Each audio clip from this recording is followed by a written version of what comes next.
All right, good morning, everybody. Thanks so much for being with us here on Atlanta News First Plus. I'm Joy Limnackern here with Brooks Baptiste. It's time for your segment called In Case You Missed It. Well, good morning to you, Joy. So, of course, a lot of things happening in the politics world right now, and one of which being President Joe Biden, since dropping out of the race, that historic move, he's getting trying to get a lot of things done before he is out of office, and one of which he's been pushing for the end of junk fees, and that could be junk fees from cable providers, from airlines, and really from ticket sales, literally everything that we have to deal with when we're talking about junk fees. He has been working to try and combat those things. Well, now this morning, there's a blow to the Biden administration's mission to do just that, because a federal appeals court has temporarily blocked airlines to disclose their fees up front along with airfare pending a review. The justices said that they, were siding with the airline industry in the ruling, saying that the regulations may exceed the Department of Transportation's authority.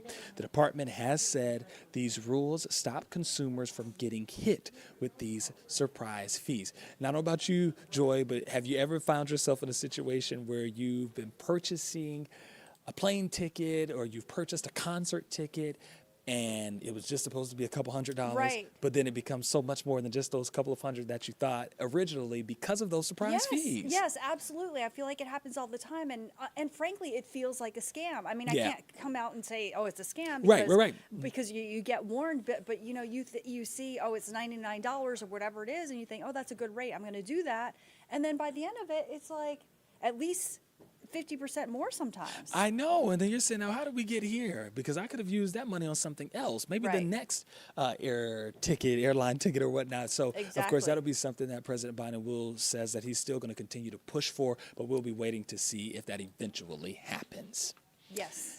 And another story, Joy, that we are talking about is affordable housing in the West End area. Many would say that the West End has a need for maybe some tender loving care out there because it just doesn't seem to be booming as maybe it was in an earlier time of Atlanta's history. So Atlanta's Mayor Andre Dickens wants to transform the West End Mall into a place bursting with affordable housing, fresh food, and even jobs. And a lot of the people who live there, Joy, say for years they have wanted to see progress on the west side of town because they're hoping to reduce crime and bolster business and community life. But the problem is there's been crime statistics that have shown that come from the Atlanta Police Department that have shown last year there were at least 5 people murdered in the area and 58 victims of aggravated assault. So the big question this morning is how soon will we see things change in that area? But again, for a lot of people, Joy, this has been an area that could use the revitalization, and it is definitely something that the mayor seems to be pressing on because that's what a lot of people would like to see.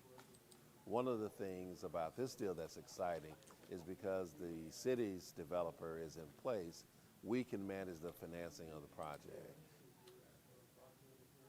Yeah, so definitely a big hope that, there's going to be a brighter future there. Yeah. So that was Michael Julian Bond that you all just heard from, a part of Atlanta City Council. And he seems to be very strong on making sure some things are happening out there. I do want to just give you guys an idea of what Atlanta Mayor Andre Dickens is saying about this, because obviously he is in support of this. But he did release a statement saying, in part, while this project will take time, this is an important milestone. And he went on to say that we are proud to partner with Atlanta Urban Development, the developer BRP companies, and the company to deliver this vision for the West End. But Joy, it may not be until spring of next year where some of those affordable housing units are available, but for some people it won't even matter. They just want to see something done with that area. Yeah, absolutely. And, I know that there's a big effort to really revitalize that area from so many different angles, really, a multifaceted approach. Tori Cooper took a closer look at that. I think it's well needed, and I think it'll help out a lot of people that's out here working hard, struggling. Business owners like Jermon Dash say it's time the west side of Atlanta gets a second chance to be prosperous. Just going to the store to get you some milk, you can get killed or robbed. Hopefully them building up the community, it'll change some of that. Crime statistics from the Atlanta Police Department show last year there were at least 5 people murdered in the area and 58 victims of aggravated assault.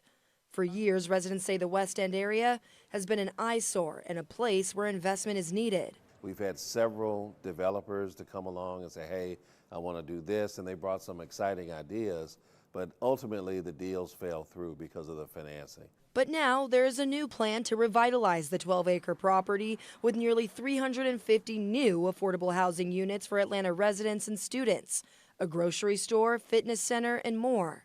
Atlanta City Council member Julian Bond says this time the city is hopeful. One of the things about this deal that's exciting is because the city's developer is in place, we can manage the financing of the project. Atlanta Mayor Andre Dickens released this statement saying in part, quote, "While this project will take time, this is an important milestone, and we are proud to partner with Atlanta Urban Development and the developer BRP companies and the community to deliver this vision for the West End," end quote. And residents say they're hoping the development comes to fruition. I think that a change it just, gives people hope. Tori Cooper, Atlanta News First. Thanks so much to Tori for that report. All right, let's turn to this story now in Decatur. Apologize, let me just change this graphic here, multitasking.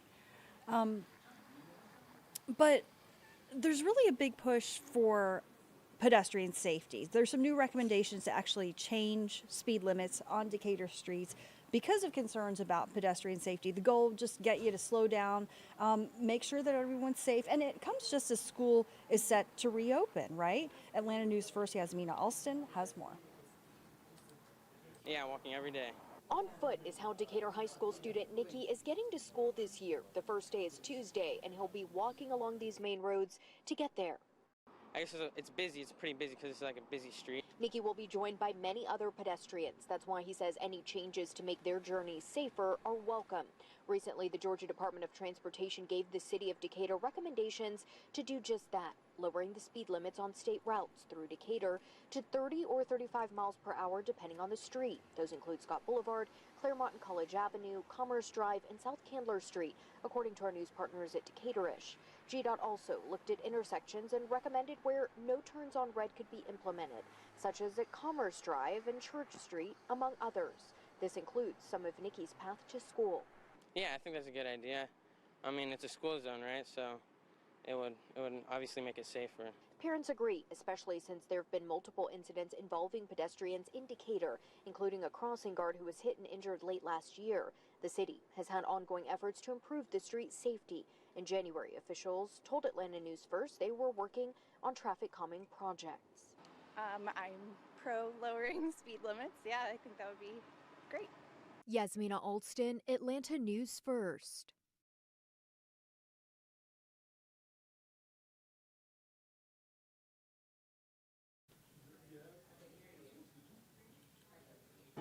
Thanks so much to Yasmina for that report. You know what? Right now, a lot of Georgians are waiting for months just to get critical licenses, and they're actually missing out on critical income as a result of that. Atlanta News First reporter Abby Kasouris delves deeper into the issue that's plaguing the state's licensing process. Constant phone calls that I have, March 25th, April 3rd, April 16th. I applied for my license on March 6th. Of 2024. Eric Ford says after months of phone calls and paperwork, his barber's license finally came in the mail this weekend. I'm just thanking God that I got my license. It had nothing to do with the state. Paying rent and no money coming in, he debated leaving before even opening his doors. And we were going to leave and go back west to Wyoming or Montana, where I thought maybe it was much more of a friendlier area to own a business. If you talk to state lawmakers, they'll tell you they're well aware of the problem. In fact, they've created a special committee to try to find a solution. It's not just barbers. Nurses, funeral directors, and contractors say instead of waiting a standard 5 to 7 business days, they're left in limbo for months. And they say the state's licensing center is not helping. And those are a perfect bureaucratic storm. It's a perfect bureaucratic storm. In the nursing stats, we see a real problem in what is happening in the call center. During a meeting, board presidents asked state lawmakers for more staff workers to go through licensing applications and for help from the Secretary of State's office to improve the call center in Macon. After hours of testimony, lawmakers say something has to change. This is the hardest place I've ever been to open up a business in my 22 years. Ford says for a state that claims to be the #1 state to do business, the state is making it impossible for small business owners in pursuit of the American dream. In Ashburn, I'm Abby Kasoris. Thanks so much to Abby for that report. You can get more on that and all of our top stories on AtlantaNewsFirst.com, also our free mobile news app. Thanks for joining us and have a great day.